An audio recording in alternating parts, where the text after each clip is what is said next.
Que lugar lindo! Gente, olha a arquitetura. Olha que coisa mais linda.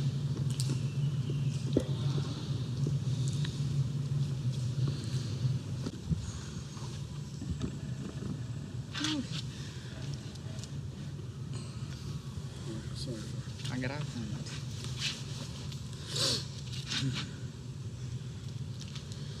Então, assim, eu acho que na realidade o que você está fazendo? Ai, não quero, tô enorme ali, tá? Você tá mexendo no microfone? Esse microfone tá meio estranho. Ele só fala mal do meu microfone, gente, só porque é baratinho, foi baratinho, Não tá funcionando. mas super Tá efetivo. Você ótimo. quer deixar assim mesmo? Tá ruim? Parece que tem Ah. um bug aí. Bora! Você tá brincando? Você tá brincando. Não aguento mais gritar nessa casa. Vocês estão achando que isso aqui é a casa da mãe Joana?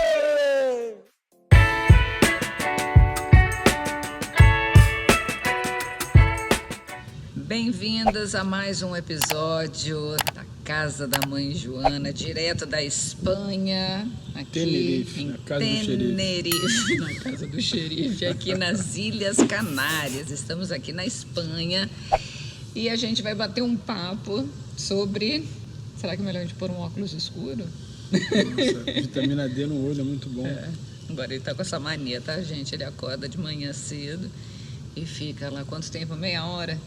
Acho Com que o 10 sol minutos já batendo tá no bom, rosto. já bastante vitamina D no olho. É, mas eu, com quase 47 anos, com as minhas manchas de sol no rosto, eu não posso. Eu coloco óculos, protetor, tal, não sei o quê. Mas, enfim, hoje a gente vai falar sobre direitos e deveres no casamento.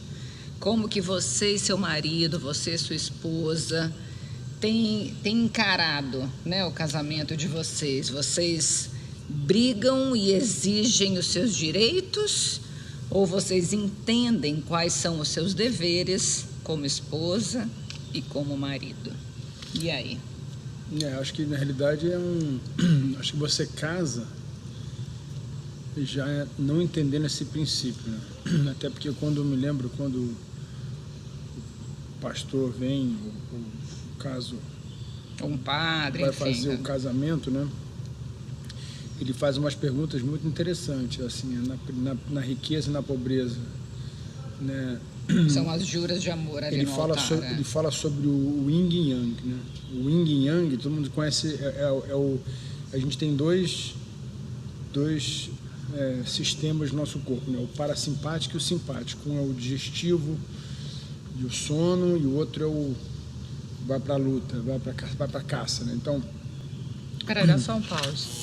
E hoje o que a gente vai falar é sobre isso, né? Os deveres e os direitos no casamento. Hoje em dia a gente vê cada vez mais os cônjuges, né, brigando muito mais pelos seus direitos e não assumindo os seus deveres. Ou seja, o que você acha de o diferença, meu né? direito como esposa é poder ter uma vida boa, você como provedor, você tem que proporcionar para Cartão de mim crédito.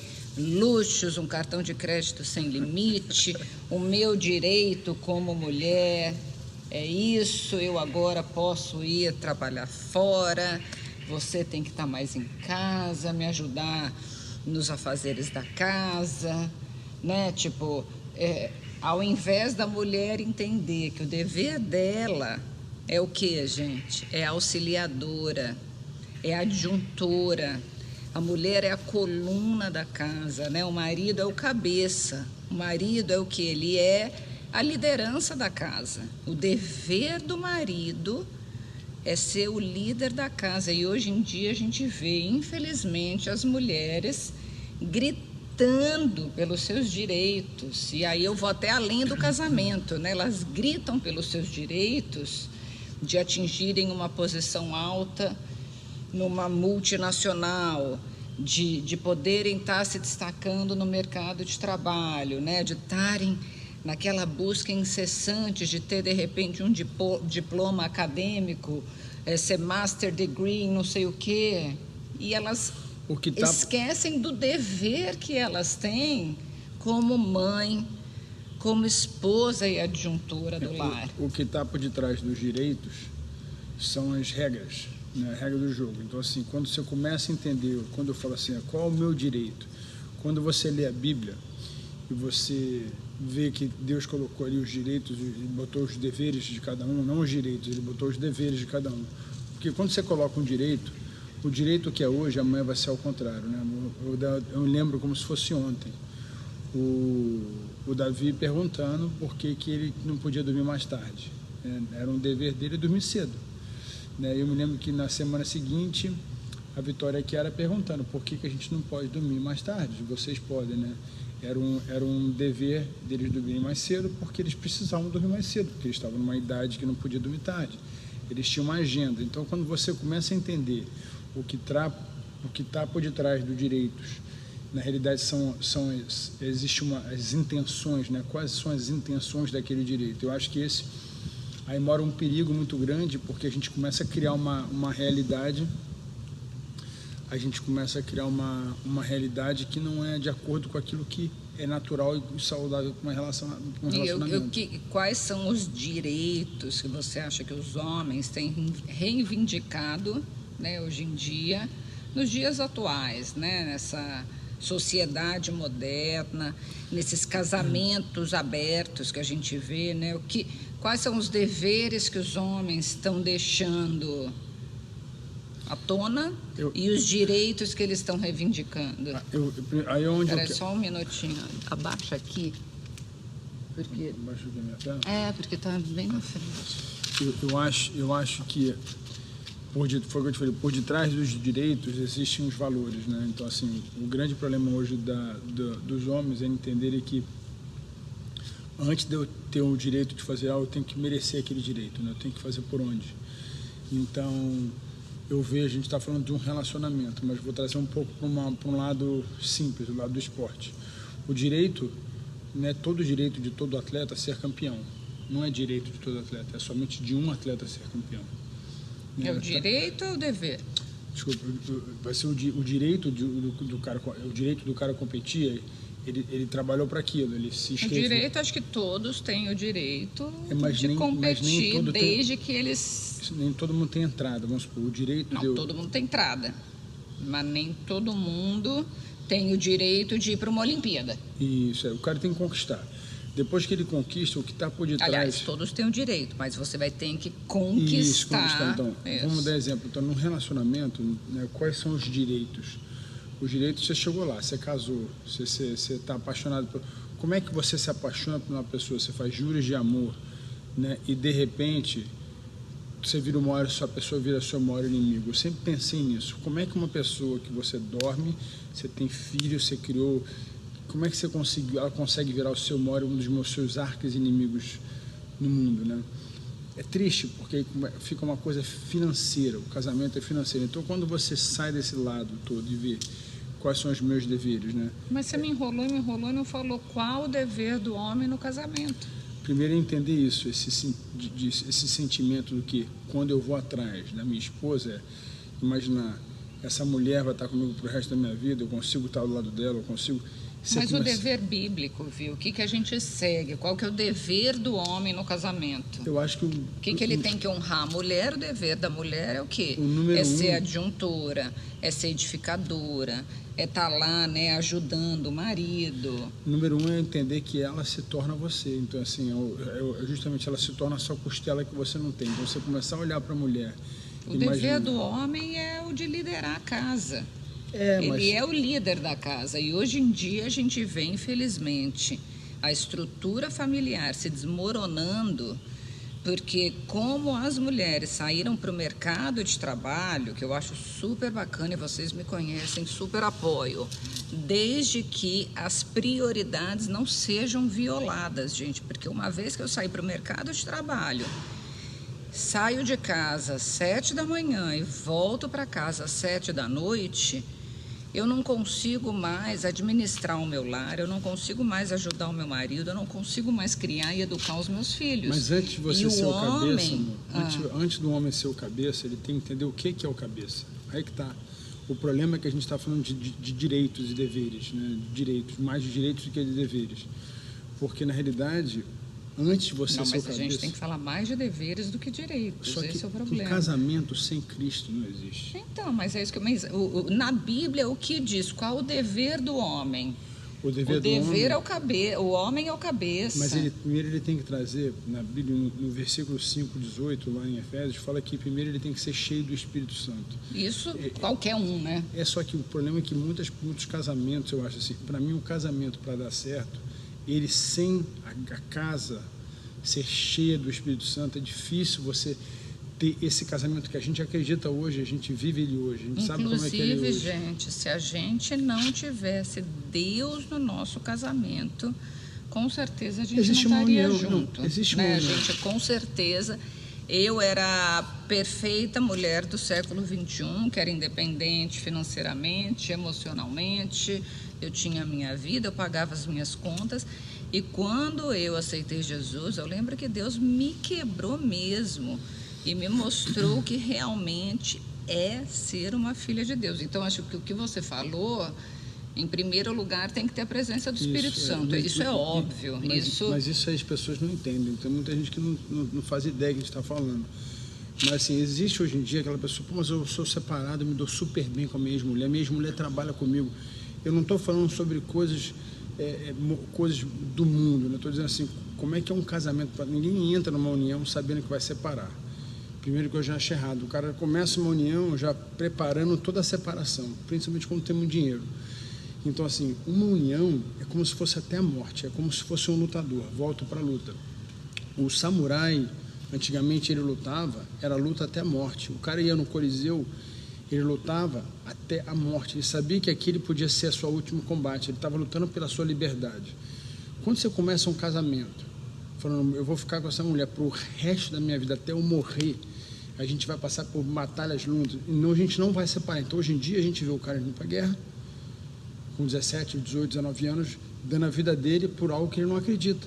Mas ele dá a vida dele, mas ele não consegue dar a vida dele pelo casamento. Então, assim, são coisas que não consigo compreender. Agora, para um casamento, ele ser esse casamento que a gente acredita que tem que ser, que é a união entre dois, onde se torna uma só carne, primeiro os dois têm que ser cheios do Espírito.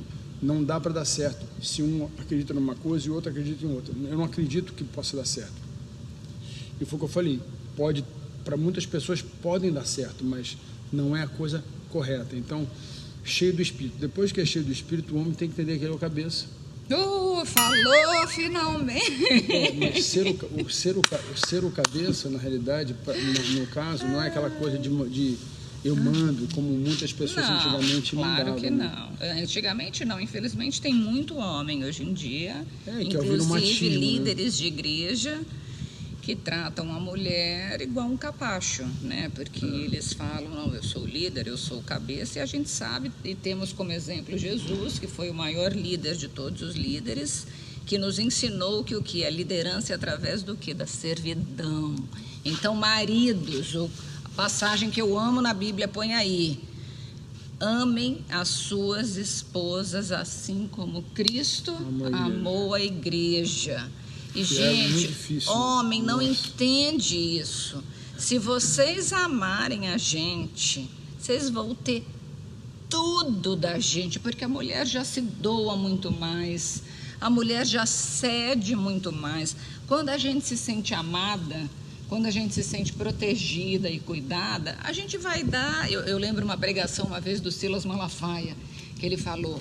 O homem entra com 110, a mulher já devolve com 220, né? Já é da mulher, a nossa essência é essa. Então, Deus é tão perfeito, que Ele colocou lá o dever do homem é amar a mulher, assim como Cristo amou a igreja. Ou seja, a gente é um amor incondicional.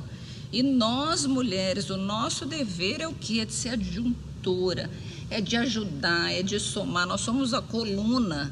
A coluna é o quê? Ela é a estrutura, né? Se o cabeça está ali, se a cabeça está solta e não tem uma coluna, não serve de nada. E o seu cabeça, para mim, eu volto a falar, o seu cabeça não é você mandar, não é você estipular, vou num restaurante meu, não.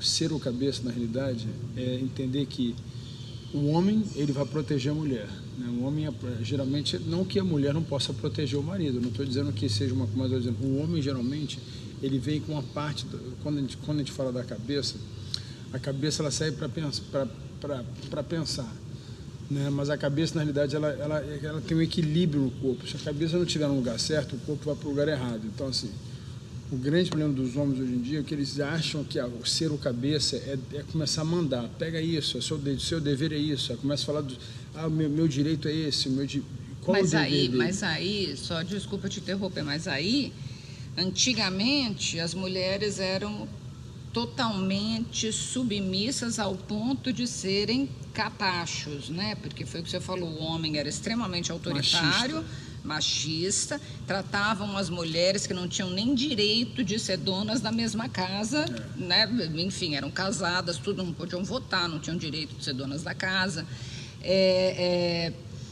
E aí o que aconteceu? Houve uma revolta, né? Queima dos sutiãs e tudo isso, e agora as mulheres, ao invés de buscarem um equilíbrio, elas se revoltaram. Então elas falaram, ei, peraí, você não fala assim comigo, que isso aí eu apoio, tá? Ninguém vai ser tratado como capacho, ninguém vai te desrespeitar, mas vamos achar o equilíbrio também, e no sentido do quê? Em primeiro lugar, o homem te tratou mal, você não deixa nem ele continuar. Você fala, olha, me respeita, você não fala comigo desse jeito, tom de voz tem que ser num tom respeitoso, mas aonde eu quero chegar na questão do equilíbrio, né? Houve uma revolta tão grande que elas simplesmente falaram, quer saber que se exploda tudo. Começaram a buscar os seus direitos. Os seus direitos e esqueceram os seus deveres. É isso aí. Então, onde a gente consegue encontrar o equilíbrio? Acho que entender que se eu sou o cabeça e nós somos uma só carne, você também é a cabeça. Se você é a coluna e eu também sou a coluna, como somos, então, assim, entender que existe uma união nessa unidade. Então, assim, é quando o meu eu, ele se torna você. Então, assim, quando você começa a se colocar, aquele ditado que você estava falando assim, você consegue se colocar na posição do outro, você consegue ajudar o outro. Eu não consigo. Se eu não perdoo alguém, como é que eu vou amar a Deus, né? Então, é impossível se eu orar por uma pessoa, se eu tenho um ódio daquela pessoa. Então, tudo começa dentro da gente. Eu falo que é o amor mais egoísta do mundo, o melhor amor que tem é o egoísmo.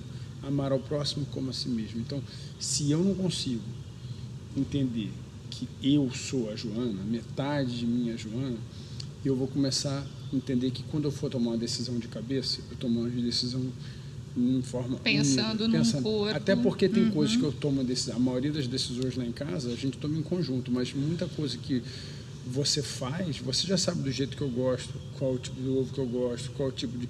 Então, assim, você se coloca na minha posição quando você vai tomar uma decisão. Poxa, o Vitor não gosta disso, então não vou fazer.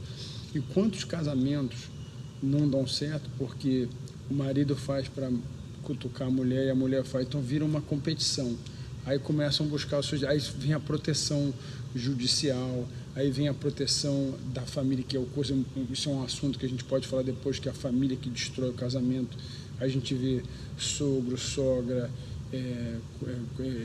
cunhado, as pessoas começam a entrar no casamento. Então, por quê? Porque ela não tem o quê? Não é cheio do Espírito Santo, eles não são cheios de Deus. Então, existe essa proteção antes e depois que a gente entende que o meu dever, né, não o meu direito, o meu dever é honrar a minha esposa, né, amar a minha metade, entender que a minha decisão de cabeça vem junto com você, a sua decisão como coluna vem junto comigo, e se a gente vive assim, é uma coisa bem simples. Pô, se a Joana estivesse aqui comigo, qual a decisão que eu tomaria? Peraí, vou ligar para ela, vou perguntar. Coisa pequena, coisa boa. Então, vamos dar dicas, sim, para a gente finalizar aqui, fechar com chave de ouro esse episódio tão importante, né? Dos direitos e deveres do casal no casamento. Vamos dar dicas, assim, para a gente estar sempre se lembrando, assim. Peraí, o meu dever como esposa é ser adjuntora, né? Se eu vejo que eu estou fazendo algo que eu não estou edificando o meu marido, que aquilo não vai somar no nosso casamento, dica número 1, anota aí, respirem fundo, orem, lembrem do início do livro lá de Neemias, quando o rei perguntou para ele: o que você quer fazer? O que você quer que eu faça para você? Em questão de segundos, eu tenho certeza que foi segundos. A Bíblia fala, Neemias orou. Então, num momento onde você está esquecendo o seu dever como adjuntora, como edificadora e auxiliadora, ore. Dica número 2, maridos. Quando você está naquele momento tenso, que você quer esganar a sua esposa, não no sentido literal, tá, gente? Senão vão bloquear a gente. Mas quando você está lá, não consigo amar essa mulher, qual que é a dica? Uma coisa, ora, porque acontece muito no casamento, Joana, são as diferenças. Nós somos diferentes. Como eu vou entender você se eu nunca me fui você? Isso aí. Dica número 3. Mulheres, quando vocês querem esganar os maridos e falam: chega, eu tô cansada, eu não aguento mais. Sabe qual que é a dica número 3, valiosíssima? Vocês chegam perto, aí vocês fazem um carinho, mesmo estando com raiva, assim, ó, assim, amor, te amo. Beliscando do outro lado. Nossa, a perna aqui, ó, nervosa. Aí você deita a cabecinha nele. Aí você faz um cafuné, que ele gosta de cafuné. Aí beija. Aí vai passando. Essa é a dica número 3. Quando você tá com raiva, vai lá, abraça, beija e faz muito carinho. Dica número 3 para os maridos. Dica número 3. Depois que você ora, você inclui a pessoa, traz ela, ora com ela, começa o dia, retorna para aquilo que você, qual é o seu dever. O seu dever é amar a sua esposa como Cristo amou a igreja e lembrar que sentimento, ele passa. Só que quando a gente toma atitude no sentimento, ele deixa marcas. Quando a gente vai ver, hoje a maioria das famílias são destruídas pelos sentimentos que os pais tiveram em determinados momentos de ira, de raiva. Então eu aconselho que abraçar, incluir na oração a pessoa, pedir perdão, muitas vezes estando certo, perdoar mesmo estando certo e entender que é uma só carne. Eles nunca dão certo. E dica número 4, eu acho que é lembrar do dia do casamento, né? Eu uso muito essa técnica.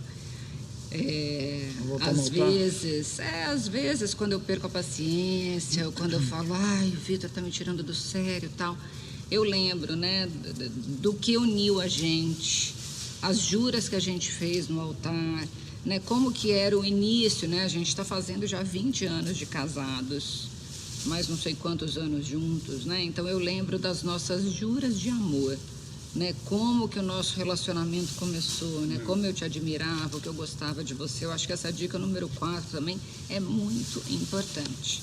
Eu estou vendo aqui a mulher podar as árvores, ela está arrancando as folhas que já morreram, mas ela não está cortando a árvore, ela não está arrancando ela raiz. Ela está só podando, né? Praticamente um casamento é isso, é você saber podar o lado do outro e o seu lado também, né? Entender que é um processo, ainda mais quando você começou um casamento, você não entende ainda muito bem quem é aquela metade. Então, ter conselheiros é importante, ter pessoas que falam na sua vida é importante, pessoas que podem te cobrir com oração, com conselhos. Eu acho isso extremamente importante, até porque quando você pega o telefone e liga para aquela amiga que esquece ele, vamos embora, tem mais. Então, assim, é muito importante você ter pessoas que podem podar você. Isso aí.